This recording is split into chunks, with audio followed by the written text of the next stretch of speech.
Hi అండి, సంజయ్స్ కిచెన్కి స్వాగతం.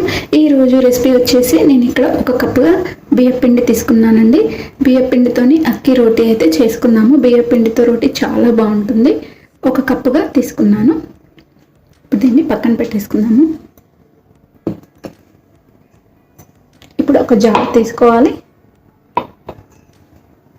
జార్ తీసుకొని ఒక చిన్న అల్లం ముక్క వేసుకోవాలి, ఒక 1 ఇంచు వరకు. అలాగే ఒక పచ్చిమిర్చి కూడా వేసుకోవాలి, కొంచెం కరివేపాకు కూడా వేసుకోవాలి. ఇవి వేసి గ్రైండ్ చేసుకోవాలి. రోలు ఉంటే రోట్లో కూడా దంచుకోవచ్చు. ఇందులో ఒక 1/2 స్పూన్ వరకు జీలకర్ర వేసుకుందాము.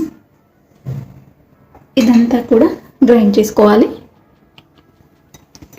ఇప్పుడు ఇలా గ్రైండ్ చేసుకున్నాం కదా, ఇప్పుడు ప్యాన్ పెట్టుకుందాము. ఇప్పుడు ప్యాన్ పెట్టుకొని 1 టీ స్పూన్ వరకు ఆయిల్ వేసుకుందాము.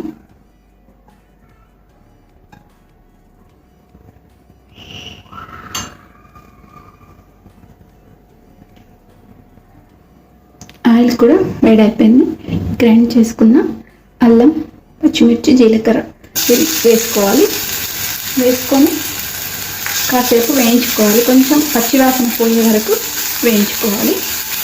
ఒక 1/2 సెకండ్ పాటు వేయించుకుంటే సరిపోతుంది.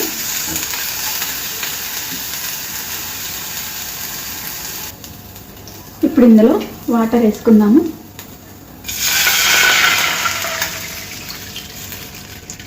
నేను ఒక కప్పు వరకు బియ్యం పిండి తీసుకున్నాను.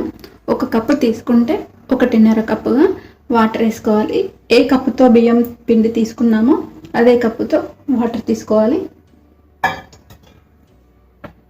ఇప్పుడు ఇందులో 1/2 టీ స్పూన్ వరకు ఉప్పు వేసుకోవాలి. రుచికి సరిపడినంతగా వేసుకోవాలి.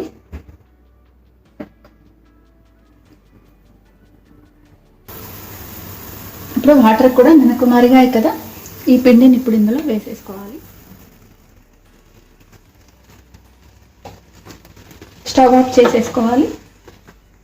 స్టవ్ ఆఫ్ చేసేసుకొని ఇదంతా కూడా కలిపేసుకోవాలి.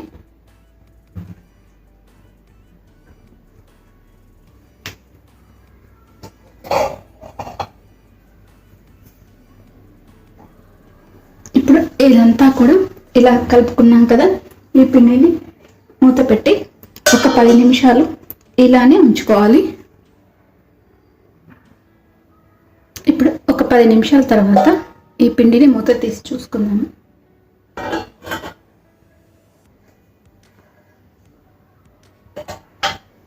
పిండిని ఈ గిన్నెలోకి మార్చుకుందాం.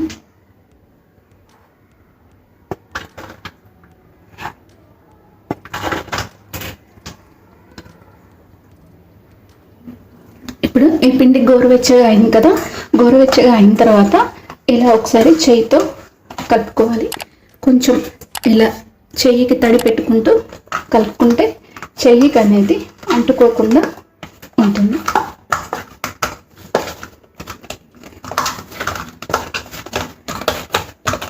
మనం పిండిని ఎంత మంచిగా కలుపుకుంటామో మనకి బియ్యం పిండి చపాతీ అంత బాగా వస్తాయి. ఇలా పిండిని ఇలా కలిపేసుకోవాలి.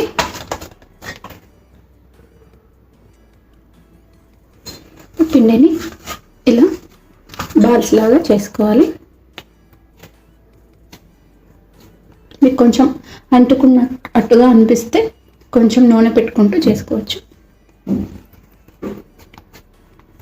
ఇలా చేసుకొని పక్కన పెట్టుకోవాలి.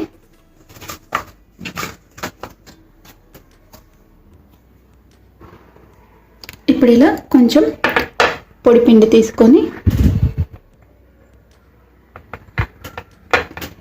ఇలా రబ్ చేసుకొని మనం చపాతీలా ఒత్తుకోవడమే.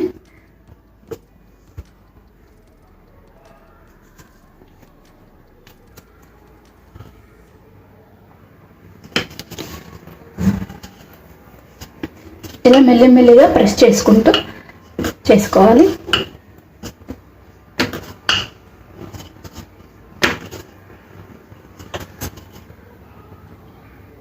ఇప్పుడు ఈ విధంగా చేసుకున్నాం కదా, రౌండ్గా రావడానికి ఒక ప్లేట్ తీసుకొని ఇలా ప్రెస్ చేసుకొని ఈ సైడ్లో ఉన్నదంతా కూడా తీసేసుకోవాలి. రౌండ్గా వచ్చేస్తాయి. లేదంటే అలా కూడా ఉంచుకోవచ్చు. ఇలా రౌండ్గా చేసుకోకుండా ఉంచుకోవచ్చు.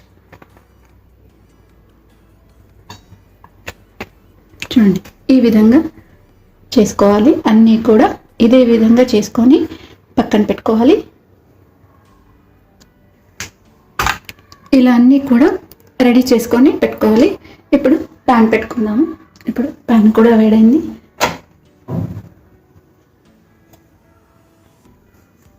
మీడియం ఫ్లేమ్ మీద కాల్చుకోవాలి.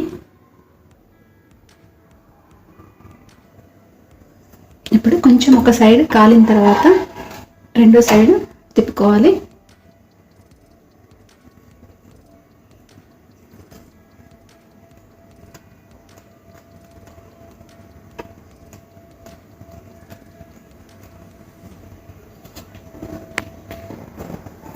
చూడండి, ఇలా ప్రెస్ చేసుకుంటూ చేసుకోవడం వల్ల మనకి మంచిగా పొంగుతాయి.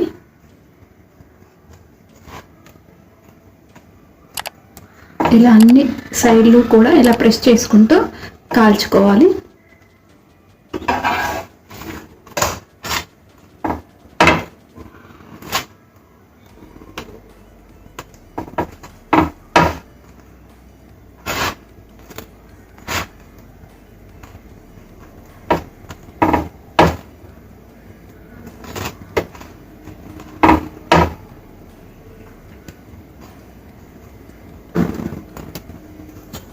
ఇప్పుడు వీటిని ఒక ప్లేట్లోకి తీసేసుకున్నాము. రెండు సైడ్లు కూడా కాలింది కదా, ఇప్పుడు తీసేసుకుందాము. అన్నీ కూడా ఇదే విధంగా చేసుకొని కాల్చుకోవాలి. ఇంతేనండి, మన అక్కీ రోటీ రెడీ అయిపోయింది. ఇది చాలా సింపుల్గా కూడా చేసుకోవచ్చు. అలాగే వెజ్ కుర్మా లేకపోతే ఆలూ కుర్మా, పప్పు కూడా తినచ్చు. మ్యాంగో పికిల్తో కూడా తినచ్చు. చాలా బాగుంటాయి, చాలా సాఫ్ట్గా కూడా ఉంటాయి. అలాగే ఇలా చపాతీతో చేసుకోవడం కష్టం అనిపిస్తే పూరి ప్రెస్ ఉంటుంది కదా, 2 కవర్లకి ఆయిల్ రాసి పూరి ప్రెస్ మీద ప్రెస్ చేసుకొని కాల్చుకోవచ్చు. అలా కూడా చేసుకోవచ్చు, చాలా బాగుంటాయి. ఈ రెసిపీ మీరు కూడా ఒకసారి ట్రై చేయండి. అలాగే లైక్ చేయండి, షేర్ చేయండి, నా ఛానల్ సబ్స్క్రైబ్ చేయండి. Thanks for watching.